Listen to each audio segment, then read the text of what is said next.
ہونے کی بنیاد پر ایمان کیسے جاتا ہے؟ دیکھیں، ایک حدیث پڑھی جاتی ہے، اللہ کے رسول صلی اللہ علیہ وآلہ وسلم نے فرمایا میری قبر کو عیدگاہ نہ بنانا۔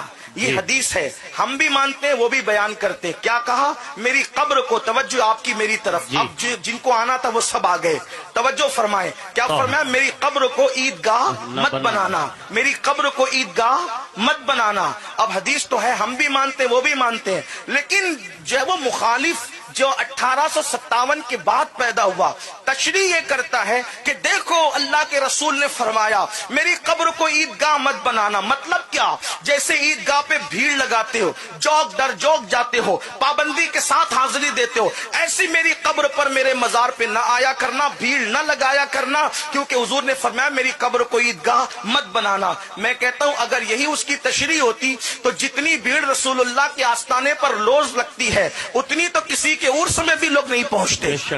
اللہ رب محمد صلی اللہ علیہ وسلم، نحن عباد محمد صلی اللہ علیہ وسلم، صلاۃ و سلام علیک یا رسول اللہ صلی اللہ علیہ وآلہ وسلم۔ تو عرض یہ کر رہا تھا کہ مخالف یہ کہتا ہے کہ جب حضور علیہ السلام نے یہ فرما دیا کہ میری قبر کو عیدگاہ نہ بناؤ تو پھر تم لوگ کیوں بھیڑ کرتے ہو؟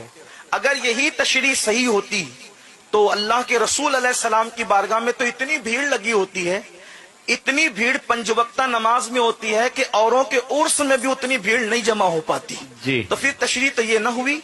پھر اس کے بعد یہ تو دنیا میں دیکھنے والے سر ہے اور دکھنے والے سر ہیں، لیکن جو 70,000 فرشتے صبح آتے ہیں اور شام تک، اور جو شام کو آتے ہیں صبح تک، وہ وہاں پر رہتے ہیں، تو یہ بھیڑ نہیں تو اور کیا ہے؟ تو لیکن چونکہ مخالف نے علم نہ ہونے کی بنیاد پر حدیث کا دھوس دے کر کے متزلزل کر دیا۔ ایک پڑھا لکھا دنیاوی پڑھا لکھا سوچتا ہے کہ ہاں یار یہ حدیث تو ہے کہ میری قبر کو عیدگاہ نہ بنانا، پھر ہم کیوں جاتے ہیں؟ لیکن جب الحمدللہ اہل سنت و جماعت کے علماء سے اس کی تشریح پوچھی جاتی ہے تو وہ بھی کہتے ہیں متن تو صحیح ہے کہ میری قبر کو عیدگاہ نہ بنانا۔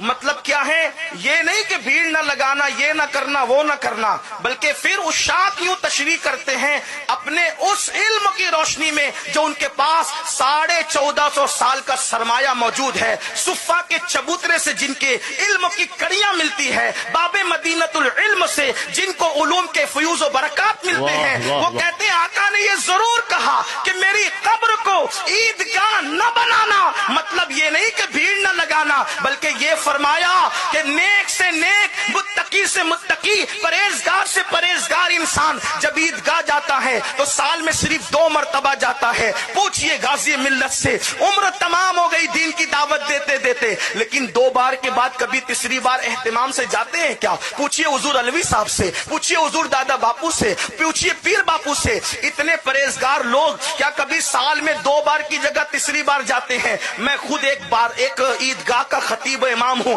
میں خود 2 سے تیسری مرتبہ نہیں جاتا عیدگاہ۔ آقا کیا فرما رہے ہیں؟ اے میرے غلاموں، میری قبر کو عیدگاہ مت بنانا، یعنی جیسے عیدگاہ میں سال میں 2 مرتبہ آتے ہو ایسے 2 مرتبہ مت آیا کرنا، بلکہ جب جب موقع ملے تب تب آیا کرنا، کیونکہ منظارہ قبری وجبت لہو شفاعتی۔ سبحان اللہ۔